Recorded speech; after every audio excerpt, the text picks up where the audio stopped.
এই বাংলাটা করেছে সরকার, ভেবেচিন্তে খাই, অপচয় কমাই। আমার মনে হয় এটি আমাদের মতো বাংলাদেশের প্রেক্ষাপটে আপনি দাবদাহের খুব সুন্দর উদাহরণ দিয়ে শুরু করলেন আজকের অনুষ্ঠান, সেটি যথার্থ হয়নি। এই জন্য বলছি ভেবেচিন্তে খাই এটি অত্যন্ত গুরুত্বপূর্ণ একটি বিষয় বাংলাদেশের জন্য, কিন্তু অপচয় কমাই এই কথাটা সত্য নয়, বরং বলা উচিত ছিল যে আমরা সংরক্ষণ করে চলি। আমাদের বাংলাদেশে এই মুহূর্তে এই খাদ্য এবং খাদ্য নিরাপত্তা জনিত দুটো ভীষণ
বিপজ্জনক জায়গার মধ্যে দিয়ে হেঁটে চলেছি, ক্রান্তিকালও বলা যেতে পারে। একটি হচ্ছে আমাদের খাদ্যের একটা বিরাট অংশ বিষযুক্ত হয়ে পড়েছে, যেমনি করে আমরা মানুষ নামের হায়েনার ব্যবসার জন্য, লাভের জন্য এর মধ্যে বিষ লাগাচ্ছি, সংরক্ষণের নামে বিষ লাগাচ্ছি, আবার এর উৎপাদনের সময়ও কীটনাশক এই নাম ধরে আমরা বিষ স্প্রে করছি, বিষ লাগাচ্ছি, যেটি শুধুমাত্র যে খাদ্যের মধ্যে সীমাবদ্ধ তা না, অর্থাৎ যেই ফলের মধ্যে, ফুলের মধ্যে বা শাকসবজির মধ্যে দিচ্ছে সেখানে সীমাবদ্ধ থাকছে না, এই গড়িয়ে গড়িয়ে বৃষ্টির পানির সাথে নদীতে যাচ্ছে, অর্থাৎ জল যে সম্পদ রয়েছে সেই খাদ্যের মধ্যে এর প্রসারতা।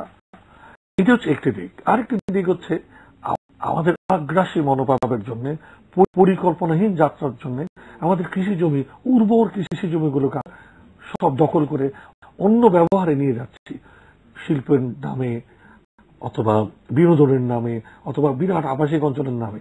কতটুকু কি প্রয়োজন সেইভাবে করে একটি দেশকে সাজিয়ে গুছিয়ে পরিকল্পিতভাবে ব্যবহারের যে মানসিকতা, সেটি না থাকার জন্য খাদ্য নিরাপত্তাটুকু যেটা আমাদের ছিল সেটি আমরা আগ্রাসী মনোভাবের মাধ্যমে ধ্বংস করে ফেলছি। সংরক্ষণবাদ মানসিকতা যেটা এখানে বলা আছে যে think it and safe, safe শব্দটা এখানে আসলে সংরক্ষণবাদের কথাই বলা হয়েছিল, অপচয়ের কথা নয়। তো এই দৃষ্টিভঙ্গি থেকে আমাদের মনে হচ্ছে যে আমরা অত্যন্ত গুরুত্বপূর্ণ একটি বিষয় রাজনৈতিক ডামাডোলের কারণে অথবা আমাদের অসহনীয় একটি অদ্ভুত মানসিকতার কারণে আমরা গুরুত্বের সঙ্গে বিবেচনার মধ্যে নিচ্ছি না, নেই না। ফলে পরিবেশ দিবসের এই প্রাককালে আমার শুধু এতটুকু কামনা, এতটুকু বিশ্বাস যে জনগণকে সাথে নিয়ে যে সরকারই আসুক বা বর্তমান যে সরকার থাকে, এই অত্যন্ত গুরুত্বপূর্ণ বিষয়টি যার দুটো দিকের কথা বললাম, সেই দুটো দিককে পর্যালোচনাপূর্বক কার্যকর পদক্ষেপ নিয়ে ঘুরে দাঁড়ানোর চেষ্টাটা জরুরি। এবং এটি হওয়া উচিত আমাদের, যদি প্রতিপাদ্য বিষয় এটি হয়ে থাকে, এটি হওয়া উচিত প্রতিপাদ্য কর্মধারা। স্যার, আপনি উদ্ভিদ রোগ তত্ত্ব বিভাগ, স্থপতি ইকবাল হাবিব বলছিলেন কীটনাশকের প্রসঙ্গে কিংবা সংরক্ষণের ক্ষেত্রে যে ধরনের ঔষধ প্রয়োগ করা হয়, আসলে যে জিনিসটা যে পরিবেশ দিবসে যে আমি মনে করি যথার্থভাবেই যে পরিবেশ বিপর্যয়ের অনেকগুলো দিক আছে, সবগুলো দিক আমরা আলোচনায় নাও যদি যাই, তাহলে যে খাদ্য যেটা দিয়ে মানুষ বাঁচতে হবে, জীবন বাঁচবে, আজকে বাংলাদেশে আমরা যেমন উদ্ভিদ, সারা পৃথিবী জুড়ে কিন্তু আজকে এই খাদ্য এবং খাদ্যের উদ্ভিদতা এবং পরিবেশগত কারণেই যে খাদ্য যে আজকে অখাদ্য হয়ে যাচ্ছে, এই স্লোগানটি আছে। আমি জানি না সময়, আমি একটু পিছন দেখে খাদ্যের ব্যাপারটা একটু বলতে চাই যে এতটাই আমাদের ডেভেলপিং কান্ট্রিগুলো এতটাই দুর্ভাগা যে 1964 এবং 65 সালের দিকে সারা বিশ্বে যখন নাকি অর্গানো মার্কুরিয়ালস নামে একটা কেমিক্যালস বন্ধ করে দেওয়া হয় সারা বিশ্বে, যে এটা শরীরে ক্ষতি করে এবং মার্কারি শরীরে তার রেসিডুয়াল ইফেক্ট হিসেবে যায় এবং এটার ইফেক্ট থাকে 50 বছর। তো সেই ধরনের অর্গানো মার্কুরিয়ালস যে ফিনাইল কেমিক্যাল, সেই তার মধ্যে যে সমস্ত কেমিক্যাল কতগুলো আছে, অনেকেরই আমাদের দেশে যারা কৃষক আছে সবাই তারা জানে যে এগুলো ফলাফল ভালো, যে রোগ জীবাণু দমনে খুব ভালো ফল করতো। গ্রানোসেন এম, গ্রানোসেন অ্যাগ্রাসন জিএন, এই ধরনের বহু সিড ট্রিটিং কেমিক্যালস বীজ শোধন করার জন্য দেখা গেল PL480 মাধ্যমে 1968 or 67 এর দিকে প্রচুর পরিমাণে বাংলাদেশে এগুলো তৎকালীন পাকিস্তানে এবং পূর্ব পাকিস্তানে দেওয়া হলো পূর্ব পাকিস্তানের কৃষকদেরকে, এবং বাইরে বাতিল করা হয়েছে, বাইরে বাতিল। তখন যখন এক্ষেত্রে যখন ডাম্পিং প্লেস নাই, কারণ এগুলো সমুদ্রে ফেলে দেওয়াও নিরাপদ ছিল না, মাটিতে ফেলে দিলে মাটির সয়েল হেলথ ডিস্ট্রয় হয়ে যাবে, কোথাও নিরাপদ না। কিন্তু বাংলাদেশকে নিরাপদ সাহায্য দেওয়া হলো PL480 আন্ডারে। আবার বাংলাদেশকে খুশি করা হলো মানুষকে, হ্যাঁ অ্যাপারেন্টলি দেখলো যে তাতে রোগ জীবাণু ধ্বংস হচ্ছে, ফসল বাড়ছে, কিন্তু তার সাথে সাথে সেইটা আমি শুরুটা শুধু বলছি তখন থেকেই কিন্তু আমরা ভুক্তভোগী এবং আরো ভুক্তভোগী যারা এগুলো গবেষণায় আগিয়েছিল, যারা আজকে ডেভেলপ কান্ট্রি নামে পরিচিত, তারা সচেতন আমাদের আগে, বিভিন্ন কারণ তাদের শিক্ষার কারণেই তারা সচেতন ছিল আমাদের আগে, এবং এইভাবেই আমাদেরকে বিপর্যস্ত করা শুরু হয়েছে। এবং তার ধারা ধরে একটা পর্যায়ে বাংলাদেশে 1976 থেকে বাংলাদেশ সরকারও এটাকে ব্যান করার চিন্তা করে এবং তারপরে যতদিন স্টক চলছিল ততদিন পর্যন্ত এটা চলছে। তো তেমনি ভাবে একই জিনিস একই লটে আসছে, একই চুক্তিতে একই চুক্তিতে আসছে। তেমনি ভাবে যে কতগুলা এটা তো গেল বিভিন্ন রোগের জন্য, কিন্তু দেখা গেল যে কীট পতঙ্গ যেগুলো, হ্যাঁ আমরা এটা সত্য কথা যে ফসলের বেশিরভাগ ক্ষতিগ্রস্ত হয় কীট পতঙ্গ দ্বারা এবং রোগ দ্বারা, হ্যাঁ ক্ষতিকর কীট পতঙ্গ দ্বারা। কিন্তু বাস্তবতা হচ্ছে আমি কীট পতঙ্গ দমন করতে হবে, রোগ দমন করতে হবে, কিন্তু কি দিয়ে দমন করতে হবে? কিন্তু দেখা গেল যে আমাদের দেশে এখন আর নাই যে দানাদার কতগুলা ছিল আপনার পেস্টিসাইড বলা হয়, ইনসেক্টিসাইড, যেমন ডায়াজিনন 14, বাসুরিন 10G। তো এই ধরনের পেস্টিসাইড গুলো ছিল যে খুব পপুলার একটা সময় পর্যন্ত, 80 দশক পর্যন্ত সাংঘাতিক পপুলার। কিন্তু আজকে কি হয়েছে, আমরা অনেক সময় বলি পরিবেশের অনেক বিপর্যয় হয়, হ্যাঁ জলবায়ু উষ্ণতায় অনেক বিপর্যয় হয়েছে, কিন্তু যে বিপর্যয়গুলো ঠেকানো যেত, হ্যাঁ যেগুলো আমাদের হাতে ছিল, যে বহির্বিশ্বের কর্মকাণ্ডের ফসল না, মানে আমাদের এখানের ফসল, হ্যাঁ সেখানে বহির্বিশ্বের কর্মকাণ্ডের ফসলের কারণে বিপর্যস্ততা আমরা আলোচনা করতে, আন্দোলন করতে পারি, স্লোগান করতে দিতে পারি, সরকারের মাধ্যমে পৌঁছাতে পারি। কিন্তু আমাদের কাছে যেগুলো আছে ঠেকাইতে পারি সেগুলো আমরা ঠেকানোর ন্যূনতম চেষ্টা করিনি। কারণ ফিশ টক্সিসিটির কারণে ডায়াজিনন 14G জাপানে এটা ব্যান করে দেয়। জাপান যখন ব্যান করে দেয়, শুধু আমেরিকা না কিন্তু যারা উন্নত বিশ্ব সবাই, জাপান ব্যান করার পরে বাংলাদেশে ব্যাপক হারে চলা শুরু হয় এবং এটার জন্য একটা কোম্পানি হয় এবং ডিস্ট্রিবিউটর হয় এবং আমাদের দেশে মাস্টার্স আজকে নেই। তো আজকে এই বিশ্ব পরিবেশ দিবসে যে আলোচনাটা আছে, যে এইগুলা যথার্থই বলেছেন যে আসলে যে স্লোগানটা ভেবেচিন্তে খাই এবং খাদ্য বাঁচাই, সেটা হওয়া উচিত। এটা অপচয় রোধ করি। অপচয় কিভাবে সেফ কথাটি আমি অ্যাপ্রোপ্রিয়েট অনেক কারণে মনে করি যে সেফ সংরক্ষণ করা, এই সংরক্ষণ ব্যবস্থাও যে আজকে পরিবেশের কারণে সংরক্ষণ বিপর্যস্ত হয়ে যাচ্ছে, এটাও পরিবেশের ইফেক্ট পড়ে। যে আজকে পরিবেশের ইফেক্টটা কিরকম পড়ে, যদি আপনি একটা কোল্ড স্টোরেজ করে, কোল্ড স্টোরেজে কি করে আলু সংরক্ষণ করে না রাখতে বলে পরবর্তীতে বীজ পাবে না। তো এই যে আলু সংরক্ষণ করে কোল্ড স্টোরেজে যে টেম্পারেচারে সংরক্ষণ করে, সেই টেম্পারেচারটি ভিতরে মেনটেন করা যায় না অস্বাভাবিক উষ্ণতা যদি তৈরি হয়, কারণ তার একটা ব্যারোমিটার আছে, তার একটা মিটার আছে যে কত থেকে কত পর্যন্ত কন্ট্রোল করবে, তার একটা রেঞ্জ আছে। কিন্তু সেই রেঞ্জের বাইরে যখন বলে দেওয়া হয় অনেক সময় এই রেঞ্জের বাইরে যাবে, কিন্তু বাইরের টেম্পারেচার যদি এক্সেসিভলি বেড়ে যায় তখন এই ভিতরের টেম্পারেচার ওইভাবে কন্ট্রোল থাকে না।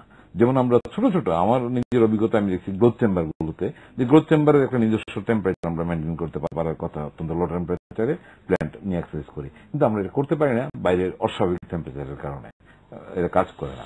তো তেমনি ভাবে যে সংরক্ষণের বিষয়টি আছে কি, যে এমন অনেক ধরনের microbes not only bacteria, some fungi, they may be saprophytic, disease producing না প্রথমে, সাম ব্যাকটেরিয়া, কিন্তু তারা কি করে পচিয়ে দেয়, ডিজিজ না বললে পরেও কিন্তু পছন্দ করে যেটা খাওয়ার যোগ্য করে তোলে।